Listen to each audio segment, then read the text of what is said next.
You know, AutoAcademics doesn't get a lot of Audis to test. Maybe it's my scholarly understanding of cars. Maybe it's the way I dress. Or just maybe, and stay with me now, it's the limited number of subscribers we have. Nah, it couldn't be that. Well, thankfully, we got our hands on a personal one. I'm Chris from AutoAcademics, and today we're going to take a look at the 2017 Audi Q7 3.0T.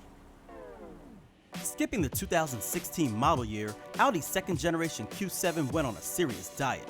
Using high-strength steel and tons, pun intended, of aluminum, the all-new Q7 weighs 716 pounds less than the previous model, yet is slightly larger and roomier than before. So let's take a closer look. Today I'm going to share with you a second-generation ink blue metallic 2017 Audi Q7 3.0T with quattro all-wheel drive. Standard features include heated 8-way power leather front seats, 2-panel panoramic sunroof with electric sunshade, power folding third row, parking system plus with rear view camera, power folding heated exterior mirrors, and power tailgate.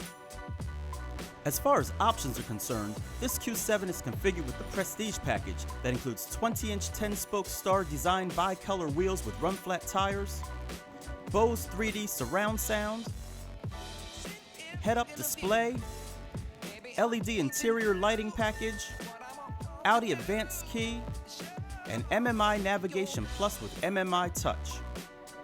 The Prestige package also includes the Vision package that consists of LED headlights, virtual cockpit, and top view camera, and the Warm Weather package that adds ventilated seats, 4-zone climate control, and rear sunshades. The Cold Weather package was added for the heated rear seats and steering wheel, as was the cargo cover, and the rear seat entertainment pre-wiring. And last but not least, the ink blue metallic paint was optional as well. Total M.S.R.P is $66,770. While xenon headlights come standard on the Q7, the Vision package upgrades them to full LEDs like these. Adaptive air suspension is also available, but the standard steel spring setup is so good that the owner of this Q7 opted to stick with that. Now, as we make our way to the rear, you can see that the hatch is power operated, providing access to 14.8 cubic feet of cargo space behind the third row, 37.5 cubic feet behind the second, and 71.6 cubic feet when all the rows are folded.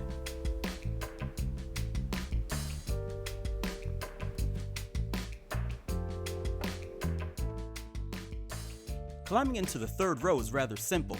The outboard seats are hydraulic and rise out of the way for easier entry and exit.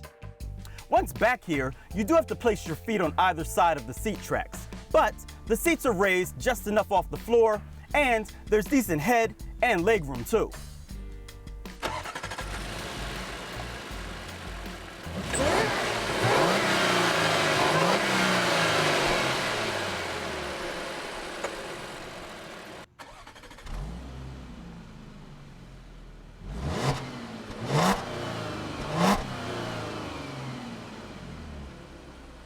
Under the hood is a 3-liter turbo fuel stratified injection 6-cylinder engine that makes 333 horsepower, 325 pound-feet of torque.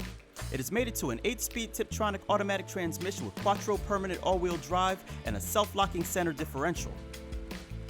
This combination makes some really good power, propelling the Q7 to 60 in just 5.7 seconds with a top speed of 130 miles per hour.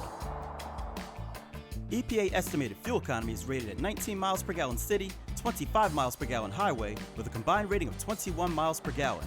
AutoAcademics saw an average of 22.4 miles per gallon during testing on the recommended premium fuel.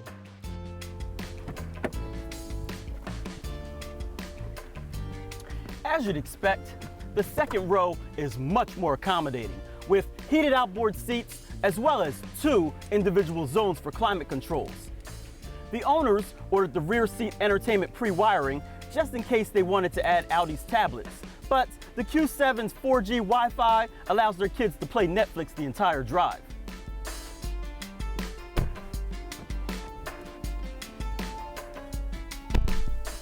Alright, by now you've probably guessed the sequence, making yes, the front seat the best seat. The layout is modern yet handsome in a German car kind of way. The seats are well bolstered, the steering wheel feels great in your hands, and all the controls are angled toward the driver for easy reach. Everything is controlled via the steering wheel or Audi's MMI touch interface where you swipe, pinch, and even write to input your choices. You can also speak naturally with the voice activation controls, and in case you get tired of what Audi has to offer, there's Android Auto and Apple CarPlay too. There's also an Audi MMI Connect app that allows you to lock and unlock your car, keep tabs on maintenance schedules and valet usage, remind you of where you parked your car, and manage internet radio stations. It can be a true pain in the neck to set up correctly if not done so the first time around, but once it is, the app works great. The owners decided to go with the layered walnut inlays as opposed to the more traditional burl wood because they wanted something different, and they're happy they did because the result is really nice. Finally, I have to show you the coolest feature on the Q7, the Audi Virtual Cockpit.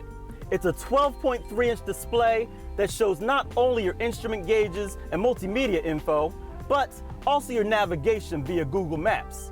And for you tech geeks out there, it's powered by an NVIDIA quad-core processor and runs at a smooth 60 frames per second. So now that we've addressed all of that, it's time to take her out and see how she drives.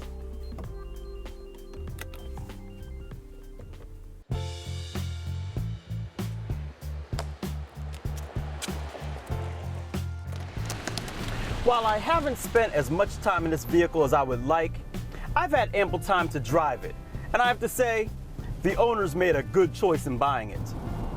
It's quiet, the 3-liter turbocharged engine is powerful, and the standard steel suspension handles the weight of this vehicle very well. It allows the vehicle to settle down nicely into corners, yet it's very compliant and comfortable as well. Not to mention, this vehicle drives like a much smaller vehicle than it is. The Q7 also has Audi Drive Select that includes up to 7 different modes. Standard choices include Comfort, Auto, Dynamic, Off-Road, and individual settings. Obviously, I enjoy Dynamic. Not bad. Another amazing accomplishment from Audi is the fuel economy. While this all-new Q7 has a bunch of aluminum in it, that does make for a decent weight savings. But I'm still impressed with how much better the fuel economy is as well. This vehicle's been averaging over 22 miles to the gallon, which is very impressive for a vehicle of this size. I love the interior of this vehicle. That natural finish on the layered wood adds a perfect contrast to that piano black finish, and all the bits of chrome, trim pieces, and the colors and the lights that are in here. It looks real nice. The cooled seats work well, even if they are a little bit noisy when they're on full blast. But on those hot days, you don't really mind so much. And while I'm used to having the old school hardwired TVs on the back of the headrest, Wi-Fi in this vehicle is definitely a plus.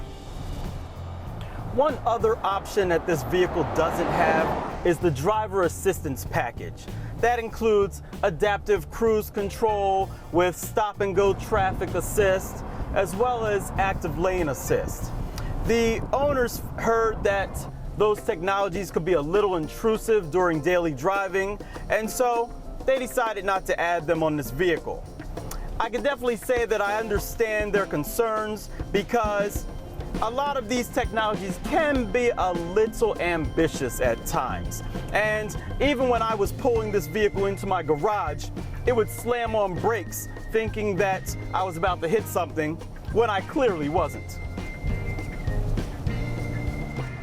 I always liked the original Audi Q7, and this all-new 2017 model is just that much better. Now, if I can just encourage the owner to lend me the keys a little more often, I'd be a happier man.